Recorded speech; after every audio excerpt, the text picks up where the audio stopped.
The coronavirus continues to take a toll across the United States.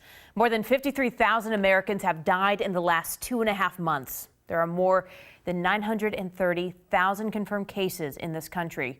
Here in Washington state, there has been more than 300 new cases, bringing the total to more than 13,300. And we have learned of 15 additional deaths since yesterday, so a total of 738 people in our state have died. Of the 170,000 people who have been tested in Washington, 7.8% have tested positive for the virus, and more than 92% tested negative. More than 26 million Americans have lost their jobs because of the pandemic. And here in Washington, the state's Unemployment Security Department expects almost 1 million claims to be filed beginning tomorrow. And it has some tips to help people get through that process. So officials urge people to file their weekly claims after Monday. File late at night or early in the morning, or try submitting on the phone during off hours. And we'll show you that phone number in less than 2 minutes. But first, King 5's Tony Black spoke with one woman who's an independent contractor and had some issues. And he also spoke to unemployment officials about how you can get approved faster.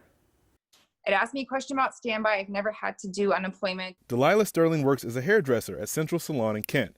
She's an independent contractor, and changes recently were made to include independent contractors as eligible for unemployment. And I called, and I called, and I called. Sterling says she called the unemployment office more than 140 times trying to get help with her application. We're doing everything we can to meet their needs as best we can, as quickly as we can, and get dollars into their pockets. Nick Damaris is the Public Affairs Director for the Employment Security Department. He says they're up to about 1,000 customer service agents to help with the swell of calls, but says they really want to push people to the website. And so my group, and working in partnership with other parts of the agency, developed a new front page to our website that has some different boxes to be able to try to direct people directly to the information that they need. He adds that many of the calls they get are topics that are answered on their website. So we did a little research on the call volumes that we were getting a couple weeks ago. And at that point, 65% of the calls that we were getting were questions, not claims, but questions, general questions. Nick says of the more common issues they're seeing is people clicking the wrong button.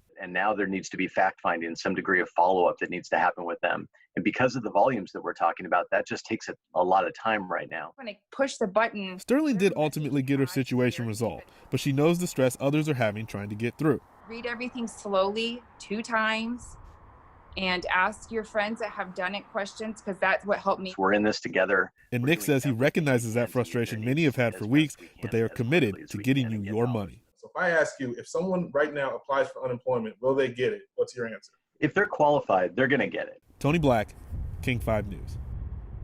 So if you are an independent contractor like Delilah, it is important to remember that you must first apply for unemployment and be denied before you can get the pandemic assistance. Nick Damaris also added that they are looking at simplifying that process and trying to eliminate hurdles as best as they can within federal regulations. Officials urge people to go through the website, but here's that phone number we told you about earlier. If you want to call to submit your weekly claim through an automated phone system, the state suggests that you do it after 6 p.m. So the number is 1-800-318-6022. Again, that is 1-800-318-6022. The bill is passed. From Congress to the president's desk, more small businesses are now hoping to get help from the federal government. And nearly $500 billion coronavirus aid bill will pump money into hospitals and provide more funding for small business loans, key to keeping employees on the payroll.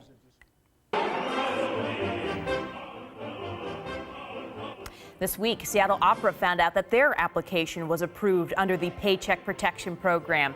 It will be getting a $2.4 million forgivable loan to pay employees who've been laid off, but that will not last long.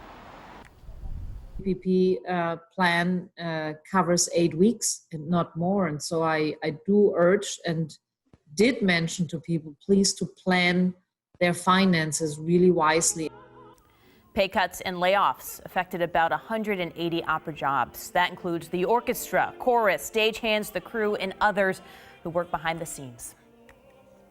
Coronavirus cases keep rising in Georgia. It has at least 22,000 confirmed cases, but that state has begun reopening businesses. Barbershops, nail salons, and gyms, they're open for customers right now. Here's how one spa is handling it. Require our clients to come and have masks and gloves and sanitize their hands before they come in. And this way, I think it's safe. At least a dozen other states will either lift their stay-at-home orders or open businesses next week. They are joining Georgia, South Carolina, Alaska, and Oklahoma. Now, Texas has not reopened salons and spas yet, but some owners are defying the orders and getting citations. State Representative Jerry Paulette says Washington is still not ready to relax stay-home guidelines and reopen businesses. Paulette, who teaches at the University of Washington School of Public Health, explains his reasons in a letter to a constituent. Paulette said there is a tremendous consensus amongst experts that no nation or region has succeeded in suppressing the spread of COVID-19 without extensive testing capacity, following up every positive test with contact tracing, following contact tracing with isolation. So on that testing issue, Paulette says Washington State would likely need to test 70,000 people per week. He says that would include testing first responders, hospital staff and patients at long-term care facilities, and all educators when schools do reopen. Right now, there are only 2,000 to 4,000 tests happening a day. Now, earlier this week, Governor Jay Inslee said the state needs to reach 20,000 to 30,000 tests per day. Well, the CDC has added new symptoms for COVID-19. So we already knew about the primary ones like fever, cough, shortness of breath. But here are 6 new ones to look out for: chills, repeated shaking, muscle pain, headache, sore throat, and loss of taste or smell. The CDC reports the symptoms could appear anywhere from 2 to 14 days after you're exposed. And a reminder, older adults and people with any underlying medical conditions seem to be at higher risk of developing COVID-19 complications. As frontline nurses battle the coronavirus, the next generation of medical personnel are taking their preparations online.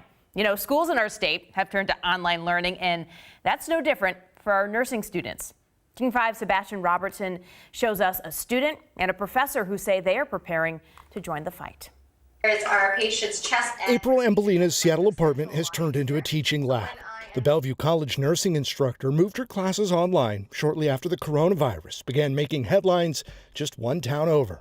I think that we need more nurses right now on the front lines, especially in this crisis. So being able to offer remote instruction and giving them these excellent labs and their ability to still practice their hands-on skills at home will be so valuable to them once they enter the workforce. One of those students is Barrett Coltsviet. Stay true to being a student first and foremost. The nursing assistant is working on her dream of becoming a nurse herself. There were times when I thought if this hiccups to the fall or further, I might have to step back and say it was a dream that I tried and then COVID got in the way. Pausing her education and hundreds of other nurses just wasn't an option. In fact, nursing schools across the state are working to move classes online. The University of Washington has students fielding calls from a county hotline about the virus, all to keep them moving towards that graduation date. My work with nursing faculty and students is really going to be a big impact in the end. We're going to be able to still progress them and have 200 nurses at the end of September, potentially. A move to remote learning that's taking creativity. Take this makeshift patient made from a towel and a paper plate used to practice an emergency procedure.